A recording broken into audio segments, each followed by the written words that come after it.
Hey folks, welcome back. In this video, we're going to be talking about the Gold Tone Bela Fleck My Bluegrass Heart Banjo. We're going to give you all the specs, tell you if it's something that you need, tell you how it ranks in relation to other banjos similar to it, all of that, including a sound sample and even some performance on it. Yes. And we're going to do that right after this.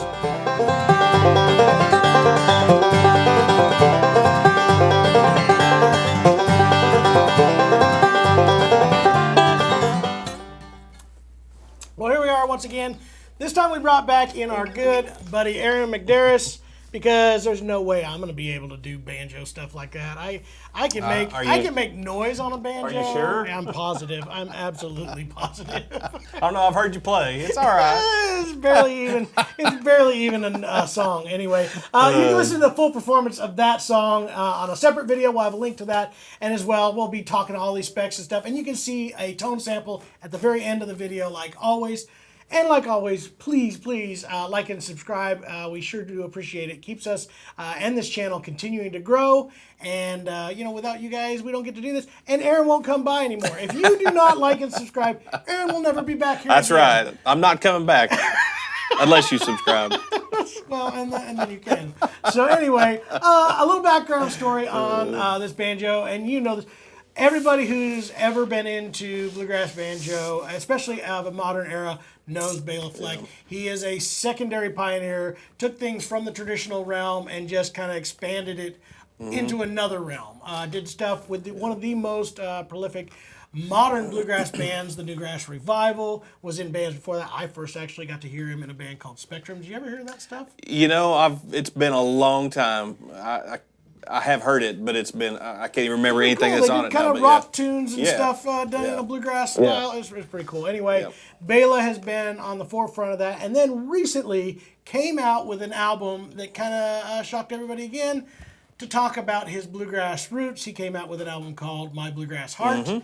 Part of that deal also he had tied in with a banjo company called Gold Tone, which is what Aaron is holding right now. Yep. And they did a reproduction banjo of his. Now, the original spec, we've had it in here in a slightly different configuration. This is the My Bluegrass Heart Bela Fleck banjo, signature banjo. The original one had some heart inlays, red ones in there, red tuners and that kind of stuff. Sounded great. We loved that banjo, but we decided to kind of go with this particular one right here, which is a slightly more traditional take on that banjo. One of the cool things about this one is that this is one of my favorite things about it. This neck is probably the kind of showcase piece. This is a reproduction of Bela's actual neck that was built by John Monteleone. Yep. Or I think that's how it pronounced it, or Monteleone. I knew him from his mandolins and archtops, but I guess he had built the neck specifically for Bela Fleck, and then Bela had it exact reproduced in order to do this. Now this one is in this traditional inlay, I think closer to what that original neck was done, but it is a radius fretboard, wider neck, and the shape and feel to be just like Bela's. So let's get into the specs of this banjo. We'll give you all these specs. This is a 22 fret banjo neck, so it's not the extended one that he's done, but this is that neck, like I was saying before, to be done in that style with the Flying Eagle pattern. This one without the red hearts. Obviously a two-way adjustable truss rod. This one has the walnut armrest. The other one we had before had the ebony, and that was, I think, closer to what Bela actually toured with. In case I don't know, I didn't mention that beforehand. Yeah. Bela toured with this exact banjo configuration from Gold Tone and played it on that tour. So anyway, cream binding, 24 brackets. The bridge is kind of interesting. It is a interesting, very tall bridge, a 7/8 inch bridge. It's maple with a Paduke top instead of ebony, and it has a 10-inch radius, which is really cool. So dual coordinating rods, an 11-inch pot, satin finish neck, which is great, of course, a one-piece flange, nickel plated with the Remo Standard Weather King head. That's what I wanted to say. The resonator it's a mahogany banjo. Resonator has the 2 concentric rings, a 3-ply Tony Pass rim, so that's a really cool add-on.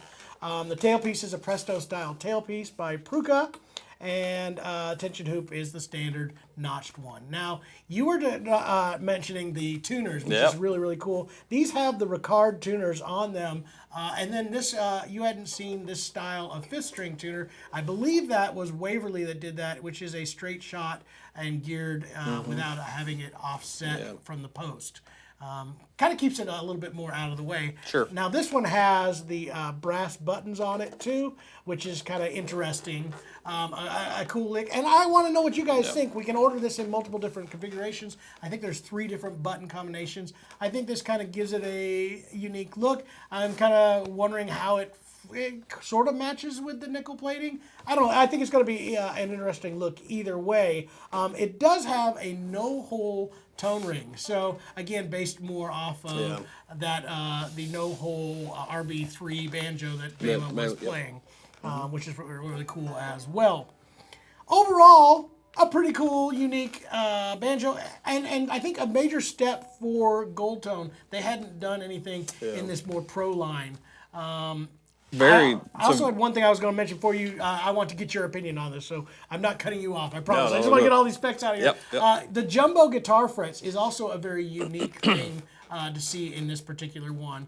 I don't know where that came from. That's, to me, that's the only person I know using that wide of a fret wire. So now, Aaron, tell me what you think. Well, it's a very good sound. I was very impressed when I first struck it.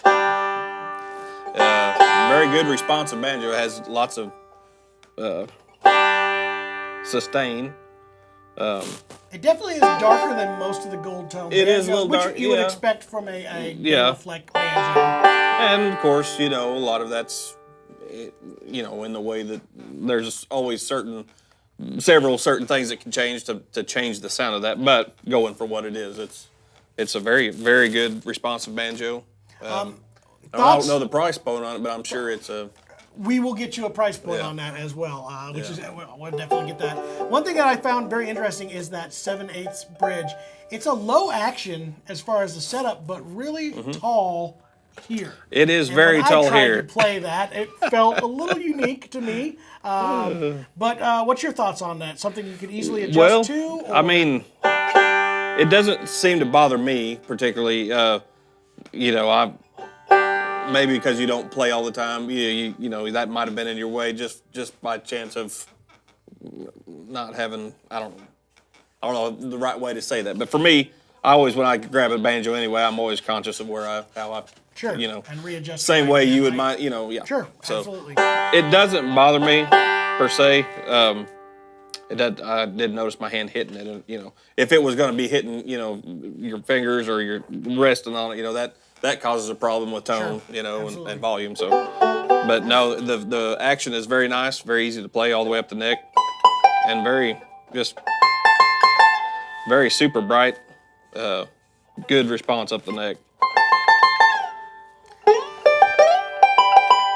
So one thing I want to point out is I did talk to Gold Tone about this, and they knew that we were going to be filming with you, so they did expedite these banjos out to us for this newest one, knowing that we were going to be filming. Very cool. So these are literally just basic. I didn't touch anything. This is Gold Tone's setup from the factory, and maybe they spent a little more time on them. I don't know. This is slightly different than the one we had in before. I would say it was a darker tone even still on the Red Heart version that we have had here. This one seems a little bit more on the bluegrassy type of setup, so a little bit brighter, probably more head tension. I did get a pricing in here.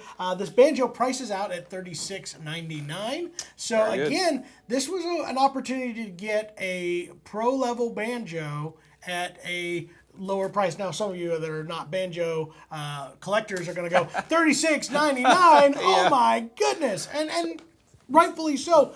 But as we all know, that right now the pro grade banjos have been sitting in the mid 4s to 6s for quite some time. They have, No, that's a very good price for a good quality instrument. Yeah. Downsides. I'm going to see what you think, but I know for me what I would say, if you are a Gibson type banjo, Deering type banjo player and has been playing that for a while, that wider neck and radius fretboard with the taller deal is going to be something to get used to. Yeah, I was going to say, that's the one thing I noticed right off the bat. was the neck is wider than the one I play, and that's always that can be a personal thing too. I Absolutely. mean, most people's hands aren't all the same, so I mean, certain necks fit certain hands better. But for me personally, yeah, that was one thing that I, noticed right off the bat. And the frets, I will say it seems like it might be a little bit harder because I have a little smaller fret on the one. I just noticed it was a little. You'll downside that definitely. Be there. So again, I think the downside of this is a instrument that is not like anything else you had. Right. Which is also its plus. It's not like anything else that you're probably going to have in your stable. Yeah. I hate to say cons about any instrument, really, because Oh, let's do it, Aaron. We want to really talk bad about everything. It makes everybody feel good. Oh, no. But no matter what, how you look at it, if there was something that people would, be a little bit not used to, it's going to be the fact that it has a different feel and a different style to it. Yeah. So, again, this is just going to be more of a pro-level instrument that, somebody wants to have, I think, to me, something a little bit different in their stable and where they would want to be. So I guess now what we'll do is kind of get to our ratings. I'll ask you these questions, and I'll give mine as well. We're going to do this in a 5-star level system here. So we're going to start with the tone of the banjo from 1 to 5. What would you give this one? I'm going to put it at 4. I would say a good 4 to 4.5. Yep. It's extremely warm, yet it has some bite to it. It does. Especially if you're looking for more of that modern style banjo, that's a good. I like that. So I'm gonna give it a 4.5. Aaron gives it a 4. Setup and playability. I would say 4 as well. Okay. 4 to 4.5. Yeah, because it is easy to play. I think it's definitely a 4. It's something to get used to. A little bit different. I'm gonna say that. Build quality. It is a satin finish. That's probably not my personal favorite. I like to have more of gloss finishes. Yeah. I tend to find them to be a little more focused in tone. But I don't think there's any fit and finish issues. The build and quality on is, I would give it a 5. Okay.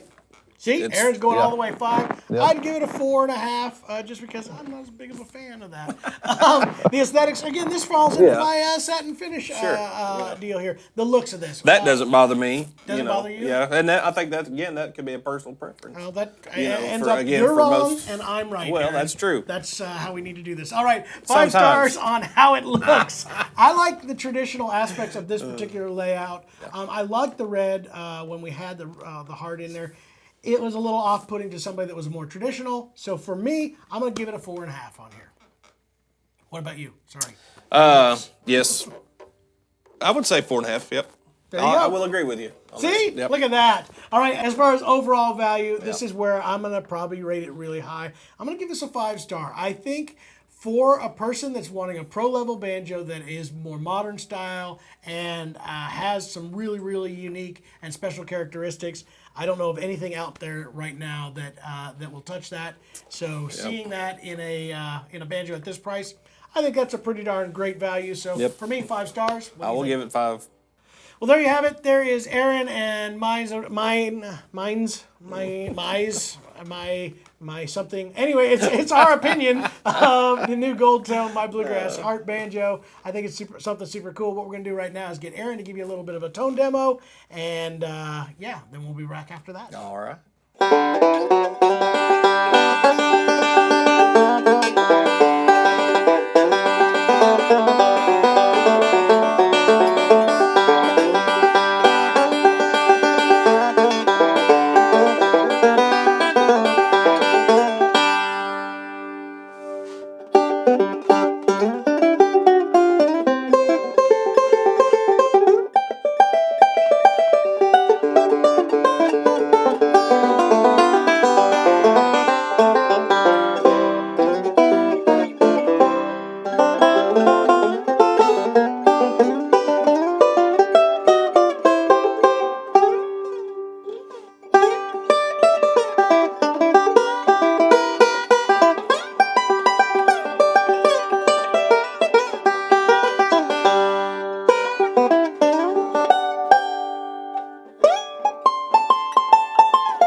gold tone My Bluegrass Heart Bela Fleck Signature Banjo in a slightly different configuration.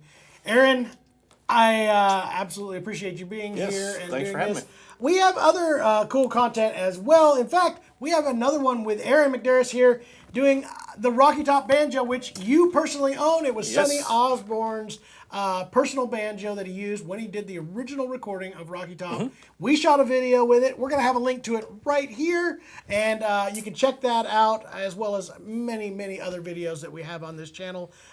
Please join us for our next one.